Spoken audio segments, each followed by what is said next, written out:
Why hello there, and welcome to another tank review. I'm Corny Swiss, and today we'll be looking at the M4 Sherman, Rank 2, 3.7 battle rating American medium tank.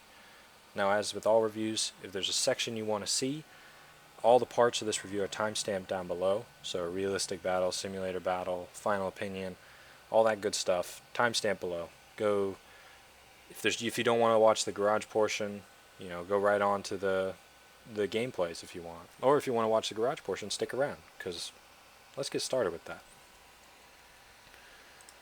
So the M4 Sherman, I talked about it a lot in the previous tank review, because in the previous tank review I reviewed the M4A1, which is a Sherman, and the M4 is still a Sherman.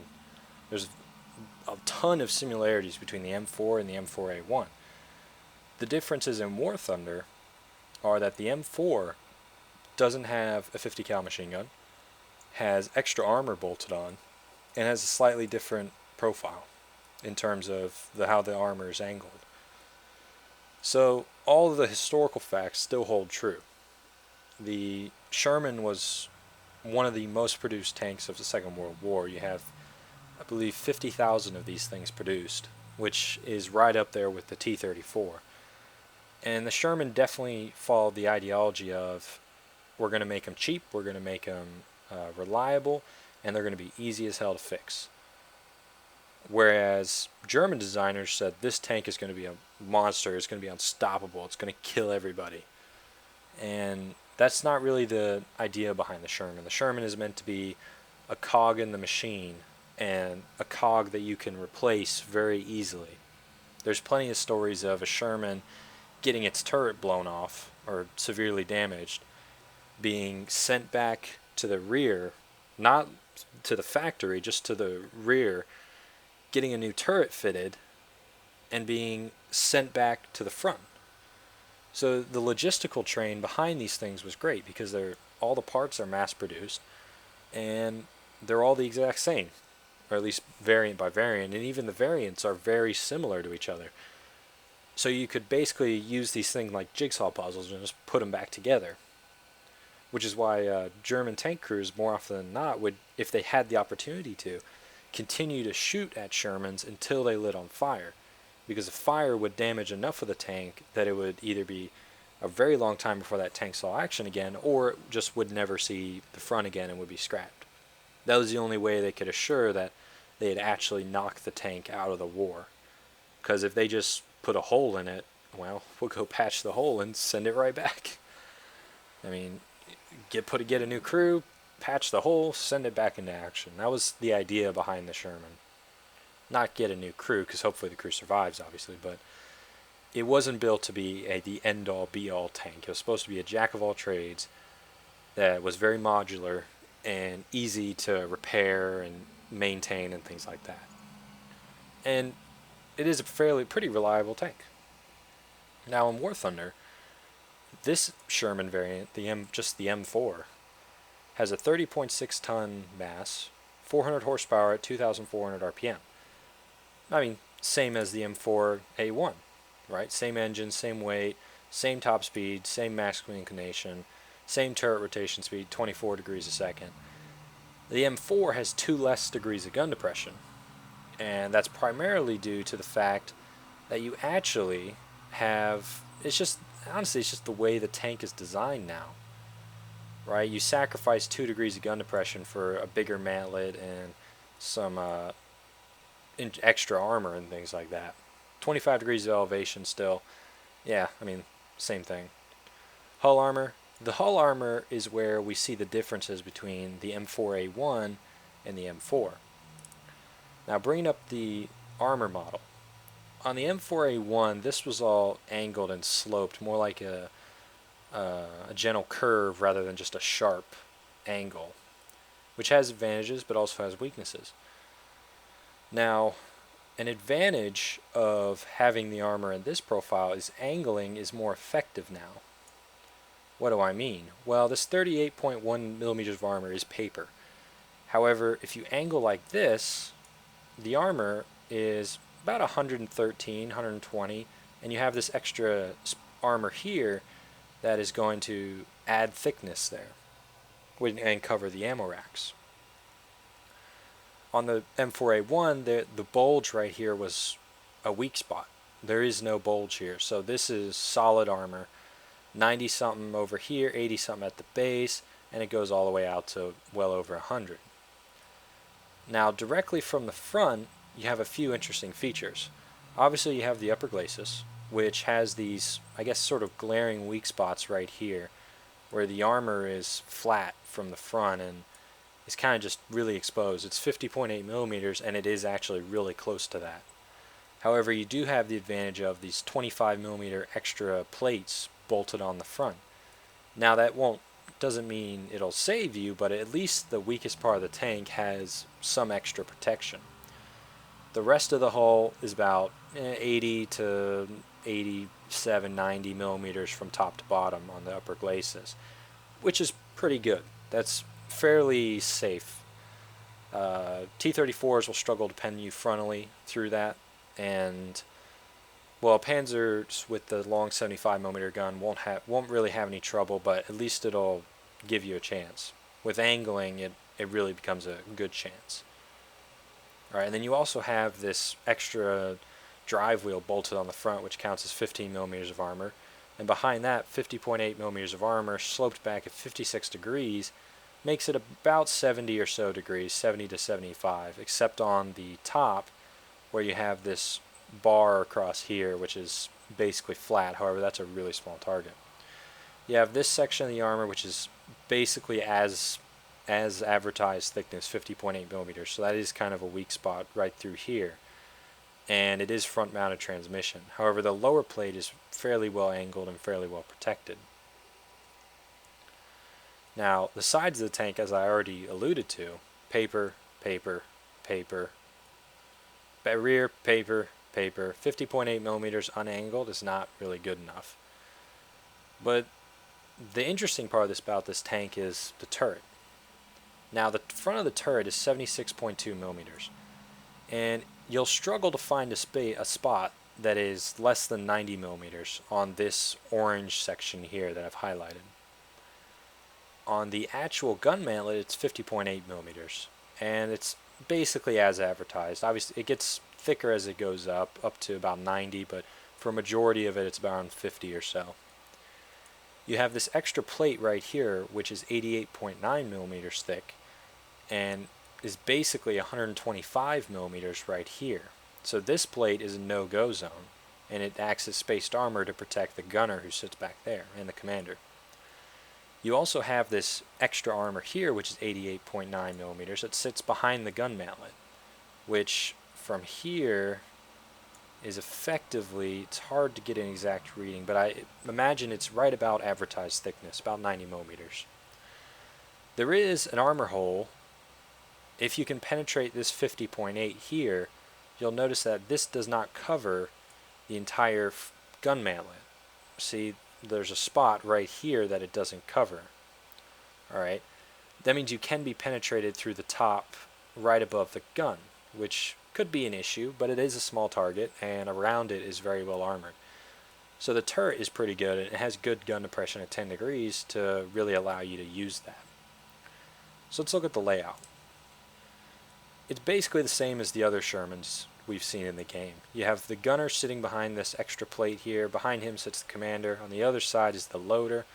Driver sits in the front right, machine gunner in the front left, and there is ammo all over the place below the turret, sitting next to both the machine gunner and the driver, and below the gunner and either side of the turret, right in here. Just ammo racks on ammo racks. The Sherman is very vulnerable from the side to being ammo racked, and the back of the tank is basically one giant fuel tank with a big engine. So the weak side armor really doesn't do this tank any favors, just because of how much ammo is exposed in the fuel tanks. However, the ammo is fairly well protected from the front. At least you have your good armor here. However, I have knocked out Shermans by just shooting them right here and setting off their ammo rack in the side of the tank. So angled, it'll be less of an issue because you'll be defended like this, and the ammo is pretty safe from there. So yeah, let's talk about the gun. So the gun is the same 76 or 75, sorry, millimeter gun that you had on the previous Sherman, and it comes with 97 rounds of ammunition. You don't need to worry about the bug with the machine guns because this tank only doesn't have any machine guns that you can use. So it's the same ammo choices as the M4A1. You have the M72 shot, which is decent, and the M61 shot, which is slightly better. So I generally just spam the M61 shot. It isn't a huge priority to unlock first, but it does make your life a little easier dealing with other Shermans and T-34s particularly. You have an HE shell that I rarely use. Actually, I've never used. It's just not useful, just at all. Don't use it. But, you know, penetration on the M72, 88 millimeters at 10 meters, 76 at 500, 61 at 1,000, and 42 at 2,000. So you can deal with T-34s at reasonable ranges, any German tank at just about any range. And with the M61 shot, 93 millimeters at 10 meters, 85 at 500, 61 at 1,500, and 47 at 2,000. Same thing, same rule applies. It's just now you can deal with Shermans more effectively at medium ranges, which is fairly important because this tank will see a lot of Shermans on account of it being at the 3.7 battle rating where a lot of people are currently playing American tanks. And this thing being at 3.7 battle rating is pretty good because 3.7 is pretty balanced, I feel. The Germans have good guns, the Russians have good guns. Well, they don't have as good of guns as the Germans, but they have more armor than the Germans. And now you have the Americans, which have probably the best armor of the bunch. And their guns are slightly weaker than the German guns, and about the same as the Russian guns. So everyone still has their own spot in the world, and the Russian tanks are much faster than the Shermans, so to each their own. But anyway, quick overview. The gun is pretty good. 6.5 second reloading rate, that's pretty good. I mean, it's the same as the M4A1. Same gun, just no machine guns now. But front of the tank's adequate to good. It's fairly usable. Well, not fairly, very usable. It's not going to save the day every single time, but most of the time it will. Front of the turret is very strong, except for this armor hole right here. It's not really an armor hole because it is protected, but if a shell penetrates the top of your mantlet, you're kind of toast. Sides and rear is all paper, but you do have extra bolted on armor here and on the front, so angling is actually a good idea in the Sherman. So that's the M4 in the garage. Let's see some replay, shall we? So here we are in a simulator battle on the Corellia map, and I spawned into this game a little bit late because as soon as I drove out of the spawn, I see enemy tanks. Yay! So I'm just going to start letting this 75mm gun go to work. Set the Panzer III, which one is that? Looks like an L or a J or something like that, probably an L. Set him right on fire, and he is receiving plenty of the good news, and he is knocked out, which is lovely. And the Stug that was sitting next to him has already bailed out, so I basically joined this game and we had a stranglehold on A. However, there is an enemy who has snuck his way into A. A little bit of an issue. But I don't really have a mind to go up the hill to A, and the reason is I'm going to be showing my fine American ass to all the enemy tanks that are undoubtedly spawning or whatever not at the hill. And that's not really something I want to do. So I'm going to move up to where my allies are in kind of the crossroads section of the map and attempt to help keep the enemy back. So our guys who are up around A have a good chance of taking it back. And I stopped here because there was an enemy spotted, but no cigar. No cigars today. I'm just poking around over here looking for enemy tanks that are attempting to provide cover fire or just clean out our guys trying to take the hill. Because obviously that hill is really important. And there is an enemy in there, but we have, it looks like 3 tanks who are going to be attempting to relieve him of his post. Now there's all kinds of tanks I can be shooting over here. There's an F2 here who gets set on fire by an ally. And my next shot goes right in, gets his gunner and driver, They might have already been dead, actually.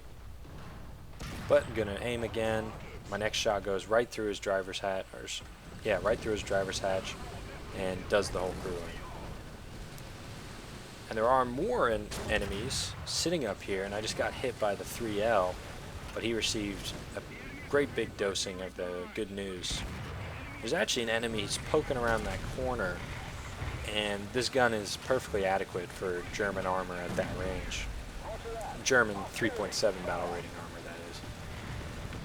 So I just sent one his direction, got the hit, and now there's a Stug who's like hiding up there.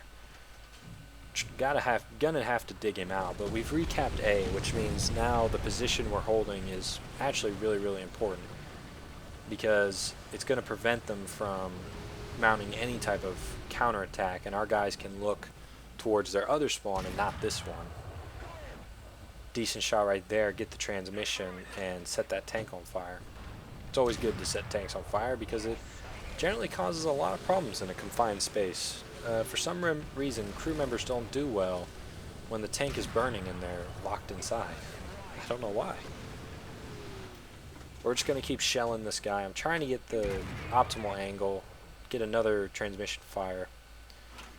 It's actually interesting. These guns with lower muzzle velocity can be an issue sometimes when they're misbehaving, or it's so difficult to get the range.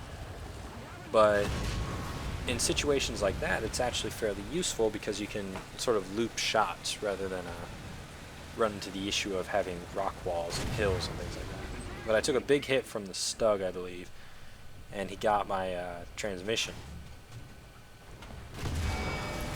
Well, not my transmission, I'm sorry, my horizontal drive, got my gunner, just bad things happen. So I've angled the tank, but yeah, I should have kept backing up. I didn't think he would be able to deal with me, and he actually got me right through the flat part of my tank there. So I'm going to spawn back in because this tank does get 2 spawns, but the game is over. Not sure how many of the enemy are left, but we hold a vice grip on the cap, and I'm in a position now to support and shoot the enemy tank that is pushing up the ridge there. It looks like a pan. I was looking, where was I looking? Holy cow. Panzer 3N. And that was a decent shot there, wounded a couple crewmen. But now I have his range, and that shot goes in and sets his transmission on fire. And he just burns up, cooks it right up. But now it's just now the only problem we have is just waiting for the tickets to run out and thinking about what medals are we going to receive. Be home in time for tea and medals, absolutely. But obviously I'm not going to get to shoot anything else from there, so I'm just going to move forward, kind of YOLO forward. There's no reason to be idle when the game ends. But the Sherman is it can be a really, and I ran right into a tree because I was typing. It can be a really durable tank. It can also be, when you get hit in the turret, you have issues with your turret drives getting knocked out. That seems to happen a lot with this tank.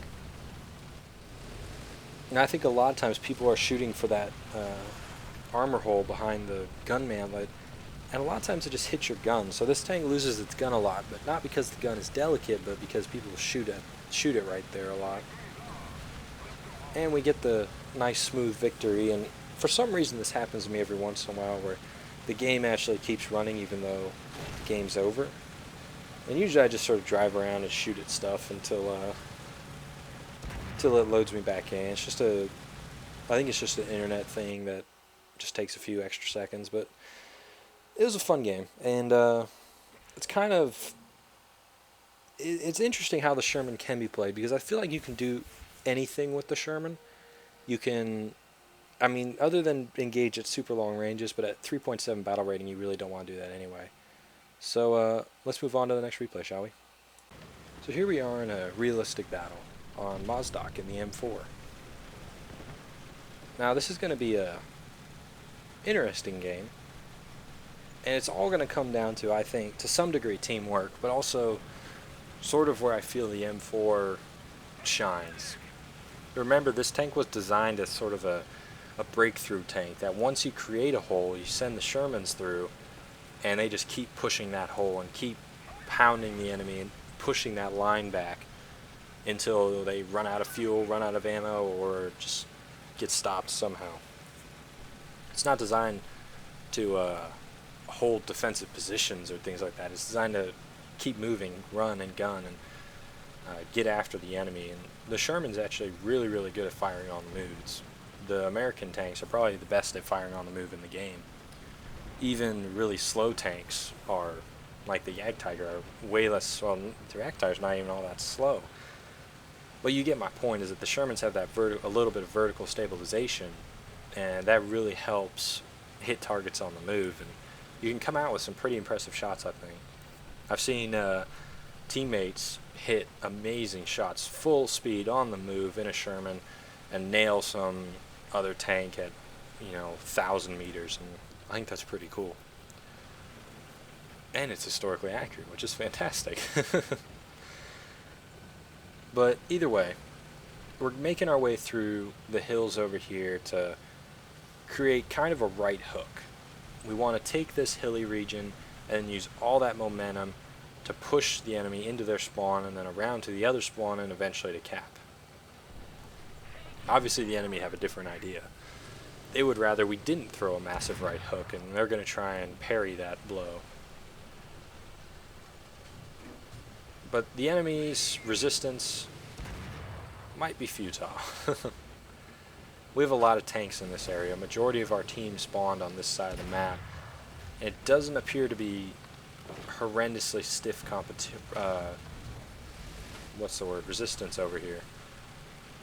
I still want to move forward though, because the advantages that the enemy will have over me, assuming they're, let's say, a German tank. A German tank has better performance at long range than I have, but I have better armor and a punchier gun depending on what's shooting me. I have a punchier gun than a Panzer IIIL. Panzer IV F2 though has a better gun in basically every respect except rate of fire. But in either case, closing the distance is in my favor against Russian tanks. Russian tanks have fairly good armor, and I will struggle to deal with them at super duper long range. So closing on them is a good idea. Shooting the ass of Su-122s, also a really good idea. I was very surprised. I thought I was going to get derped, but nope, no derp. He's facing the wrong way. He got set on fire and he rolled back down the hill, so I'm going to keep pushing forward looking for enemies to shoot. Because that's what you do in American tanks. You deliver freedom. You bring freedom to the battlefield. B-17s, M4 Shermans, and the like. It's what we need in our lives. And here's an SMK. Very interesting tank. I've had some really good games in my SMK. Had some pretty shit ones too.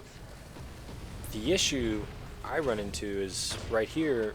I know exactly why I haven't knocked this guy out. I shot the main turret. I should shoot the little front turret because all the crew in his main turret are dead. But none of the crew in the front turret are dead. So I should shoot that turret and just knock out the rest of his crew. You can see clearly that all those guys are sort of grayed out. So I should be shooting at the front of that turret right there and trying to deal the coup de grace to his other crew. And we're starting to get it done there. Boom, that's a bunch of crew members been taken out. His tank's on the last leg, and then finally we just polish it off. The SMK is really durable. I'll be doing a review on it for sure, along with the other premiums that were added in 1.45. I've just been... it's just the Sherman. I've been grinding the Sherman so much that these are the tanks I've been playing, and these are the tanks I guess I'm ready to sort of present opinions about. There was a decent shot on this KV-1, and this is a trick you can pull off in the Shermans. You can actually sit behind a hill and loop shots over the hill and be perfectly safe from return fire. I mean, you can do it in a fair few tanks, but the Sherman I think is the most effective at it. So kind of just get wrecked, Mr. KV-1. He's just getting all kinds of good news. But you can kind of see, I've noticed, this is an observation I have about Mozdok when American tanks are involved. It seems like what happens is that American tanks run up to a ridge and will sit on the back slope of that ridge, relatively close to the enemy, and just pound them. And then when the enemy's broken and there's no more, they just go forward. You know, everyone moves forward. And you can kind of see that developing on the mini-map. All of our tanks down this part of the map are sitting in kind of along this ridge. It is unfortunate that the enemy's capping our zone, however we do have some tanks that are going to deal with that. I'm trying to nail this Sherman 105 over here. He's being a sneaky bastard, and he doesn't really want to get hit, which is unfortunate, because I've hit him once, but I'd really like to polish him off. Part of the issue is that he's sitting behind trees, and sitting behind trees is difficult to gauge distance. You can't see how big the tank is. The only indication you have is the mini-map, and then also the size of the brackets around the tank. That's also a useful tool in determining range, because obviously the closer they are, the bigger those brackets will be. But I'm not having a tremendous amount of luck hitting this guy, and I think it also might just be the deviation of the gun. Some shells are going short, some are going far, you know, regardless of where I aim them, and that's a little unfortunate. But I'm certainly not aiming this gun very well at the moment. But that guy's in a world of hurt. He's being set on by a few tanks. There's going to be, I think, 2 that go up there to deal with him, and he will be dealt with, don't worry. We will not let this bastion of freedom stand. We are delivering our own brand of freedom, and it is blue team freedom, not dastardly red team freedom. But he is a sneaky bastard, isn't he? Just sitting behind those trees, and I just can't quite deal with him. I hit him there. Oh, there he is. Now he's visible. Should make life a little easier, right? Well, not quite. He goes back. But I have a decent guess on his range, and I'm still just... I really want to kill this guy. I don't want to leave him. Because leaving him behind would give them a threat to our rear, and we don't want to do that. We've got this game... I feel like we got this game pretty solidly under control if we can eliminate this guy and then move together as a team and push him out of their spawns. But damn, this guy's a tricky bastard to log out. Or knock out, not log out. But I'm going to start shooting at some other stuff. I kind of gave up on trying to kill that guy. We have tanks sitting right next to him now. They should be able to deal with him. So more pressing matters directly ahead of me. Just checking, yeah, we're very strong control of this game. The enemy have lost tons of players, and we've lost relatively few. So, at this point, we use what the Sherman is best at, and continue to advance. There goes the Sherman 105, he finally got dealt with. And we're just going to continue to push forward with my comrades, take the occasional pot shot at a plane, because YOLO, why not? And push on to win the game. Obviously the enemy are going to be a little, what's the word? Irritated by our attempts to win the game. But it will give me the opportunity to talk about something very interesting. Did they change how spawn protection works? Because before it was like 10 seconds and it went away if you fired your gun. Now it seems to last like 6 cold dark centuries. That an enemy tank will be spawn protected. And obviously I don't think that's very good, because if I'm sitting right next to him trying to kill him and he gets to shoot me twice, that's not the best thing. But I guess it does prevent spawn camping, which is obviously a very dastardly thing to do. I would never consider doing it. But I certainly will if it's given.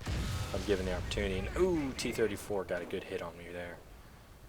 I don't quite know where that penetrated, but based on what he knocked out, I'd say it was the turret. But I'm all fixed up. Gonna start delivering good news, but I'm taking a lot of hits here. And I certainly don't want to be the guy up here taking hits. I'd rather someone else take it so I can keep shooting them. But my rate of fire is now cut in half, which is a bit of an issue. I'd much rather it be normal. But the T-34 certainly got the good news there. And now there's just this pesky, whatever the hell that is, Jagdpanzer IV. That's a tough target to knock out from this range with this tank. Very tough indeed. Good thing we have allies moving forward, and I really should be moving forward as well, but there goes the Jagdpanzer IV. There's a T-34 in 1942, and there's only 2 players left on the enemy team, which is really nice. It's always nice when the enemy don't have very many players. It means you have a good chance of winning, which is what we play for. But this ridge is basically useless now. It's time to push all the way forward, push into their spawn, and start delivering some very solid good news. We've only lost maybe 4 or 5 players, and they're down to their last 2, so it's fairly safe to say we're going to win this game. It's just a matter of how much damage, well, how many tanks can we knock out, how many assists can we get, how much havoc can we cause, and I thought that guy might still be alive, but then I realized this was a realistic game and his tag would have shown, but it didn't, so he must not be alive. Now we're in a dangerous part of the game. We're sitting in their spawn. It's a bold life choice. And you see what I mean? This tank is still moving. Is it because I'm shooting it and the impact is pushing him back? I feel like not. And I was considering running all the way to their cab, but enemies are spawning behind me. It sounds like a much better idea to shoot at those guys than run all the way to the cab. And why not just kill the enemy? Then we get more points. Points are good. We like points. But he just ran right up on that Sherman 105. He's actually using him as cover now, because I think he used the spawn protection to knock him out. But he's on fire now. He's not going to be pulling that trick anymore. And he's going to get dealt with quite promptly. And his burning corpse will keep moving. Shoot it for good measure. But now we're just going to pitch a tent and wait. Because, oh, there's one. But we need to hold our fire, because he's probably going to get to shoot first. And oh, he just knocked out the Panzer IIIM. This guy's pretty smart. He lined up his shot and then let it go, made sure to knock him out. My first shot lights him on fire. Something else to gripe about. Why doesn't setting someone on fire generate an assist? I feel like if you shoot someone, set them on fire, and then someone else kills them, that you should get an assist for that.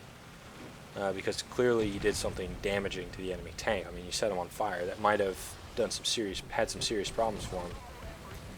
But currently, a lot of times you don't get credit for the assist, which I don't know how I feel about that. Anyway, hostile team has lost all their vehicles. Tickets are going down quickly, and we're going to win. And I get knocked out right at the buzzer. But what else would I expect? Anyway, it was a fun game, and the Sherman in groups is nigh unstoppable. And like I said, it's a jack of all trades. Multiple situations were encountered in that game where like a German gun would have been better than the gun I had, or the Russian armor might have been better, but the Sherman is just a really good package of the 3 things you want: armor, speed, and maneuverability. Well, 3. Armor, gun, and speed. So let's move on to the opinion, shall we? Alright, so opinion time. What do I think of the M4 Sherman? It's very similar to the M4A1 in the fact that it has the same gun, but it has extra armor bolted onto the front, and I prefer the armor layout with the just straight up back sloped armor rather than the curved, because now angling is more effective with this tank. The only issue you sometimes have is that I think people are starting to figure out the weak points of that turret, and the fact that if you can get it right above the gun, you can really wreck the tank. However, it is a very, very solid tank, a very good 3.7 battle rating tank. And if you're grinding your way to this tank, don't worry, it's a breeze. It's very fun to drive. It's very similar to the M4A1 and has the exact same playstyle. It wants to be a little aggressive and use that rate of fire and that quick turret to just maul the enemy. It doesn't have the machine gun to bail it out sometimes, but, you know, oh well. I'll take a little extra armor over the machine gun, I guess. But overall, it's a very good tank, and it definitely earns my seal of approval as one of my, one of the better 3.7 battle rating tanks we have in the game. That includes, the Panzer 3L and the Panzer F2, Panzer 4 F2, the T-34E. This tank is right up there with them. So it's a real blast to play, and I think you'll enjoy it as well. So, anyway, I want to thank you guys for watching. I hope you learned something. I hope it helped. Maybe you got some tips that were useful in playing this tank on your own account. That being said, if you have any questions, comments, concerns, put them all below down in the comment section. I'll be reading it, and I'd love to engage and answer questions or do whatever down there. So, thanks for watching. I've been Corny Swiss, and I'll see you next time.